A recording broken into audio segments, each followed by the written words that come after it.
जय माता दी। यह कथा नहीं, शक्ति का साक्षात अनुभव है। जय माता दी। आशा है आप सभी भक्त माँ दुर्गा की कृपा से मंगलमय होंगे। गुप्त नवरात्रि का यह पावन समय बाहरी आडंबर नहीं बल्कि अंतरात्मा के जागरण की साधना का समय है। इन दिव्य दिनों में दुर्गा सप्तशती का श्रवण अहंकार, अज्ञान और आसक्ति का नाश करता है और साधक को शक्ति, धैर्य और विवेक प्रदान करता है। तो आइए भक्तों, आज गुप्त नवरात्रि के इस पावन अवसर पर हम दुर्गा सप्तशती के दिव्य अध्यायों का श्रवण करते हैं और माँ जगदम्बा की कृपा के पात्र बनते हैं। पंचम अध्याय, देवी दूत संवाद, शुंभ का संदेश। ऋषि कहते हैं, जब शुंभ और निशुंभ के अत्याचारों से त्रिलोक पीड़ित हुआ तब देवताओं ने हिमालय पर जाकर जगदम्बा की स्तुति की।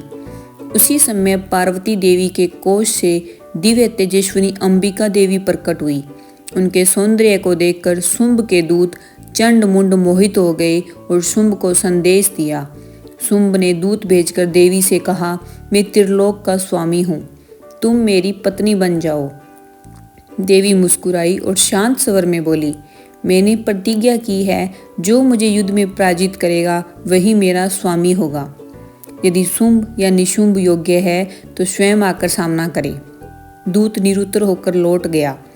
यहीं से अहंकार और धर्म का महासंग्राम आरंभ हुआ। षष्ठम अध्याय, ध्रुमलोचन वध। शुंभ क्रोध से भर उठा। उसने सेनापति ध्रुमलोचन को आज्ञा दी, देवी को बलपूर्वक ले आओ।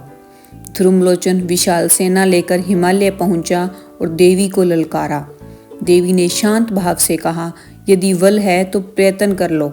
जैसे ही ध्रुमलोचन आगे बढ़ा, देवी ने केवल हूँ शब्द का उच्चारण किया और वह तत्काल भस्म हो गया। देवी के सिंह ने गर्जना कर पूरी असुर सेना का संहार कर दिया। यह देखकर शुंभ का अहंकार और भी प्रज्वलित हो उठा। सप्तम अध्याय, चंड मुंड वध, काली का प्रकट्य।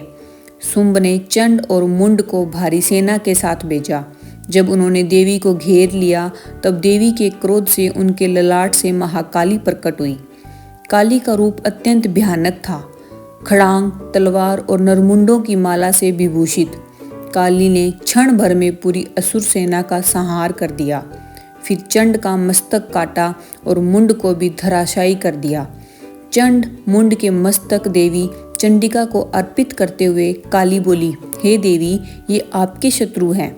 देवी ने वरदान दिया, आज से तुम चामुंडा कहलाओगी। अष्टम अध्याय, रक्तबीज वध। अब युद्ध में उतरा महादैत्य रक्तबीज। उसका वरदान था, उसके रक्त की हर बूंद से नया असुर उत्पन्न होता था। देव शक्तियां उसे घायल करती, पर रक्त गिरते ही असुर बढ़ते जाते। तब देवी ने काली से कहा, तुम रक्त को धरती पर गिरने से पहले ही पी जाओ। काली ने विशाल मुख फैलाकर रक्तबीज का सारा रक्त पी लिया। अब कोई नया असुर उत्पन्न नहीं हुआ। अंततः देवी ने रक्तहीन रक्तबीज का वध कर दिया। देवताओं ने जयकार किया, जय माँ चंडी। भक्तों, हमें आशा है कि दुर्गा सप्तशती की यह दिव्य कथा आपके मन और जीवन में श्रद्धा, शक्ति और शांति लेकर आई होगी। यदि यह कथा आपको अच्छी लगी हो तो कृपया वीडियो को लाइक करें, अपने प्रियजनों के साथ शेयर करें और कथा कहानी 13 चैनल को सब्सक्राइब करना न भूलें। माँ दुर्गा आप सभी पर अपनी कृपा बनाए रखें और आपके जीवन के सभी संकटों का नाश करें। हम आपसे फिर मिलेंगे दुर्गा सप्तशती के अगले अध्याय के साथ। जय माता दी।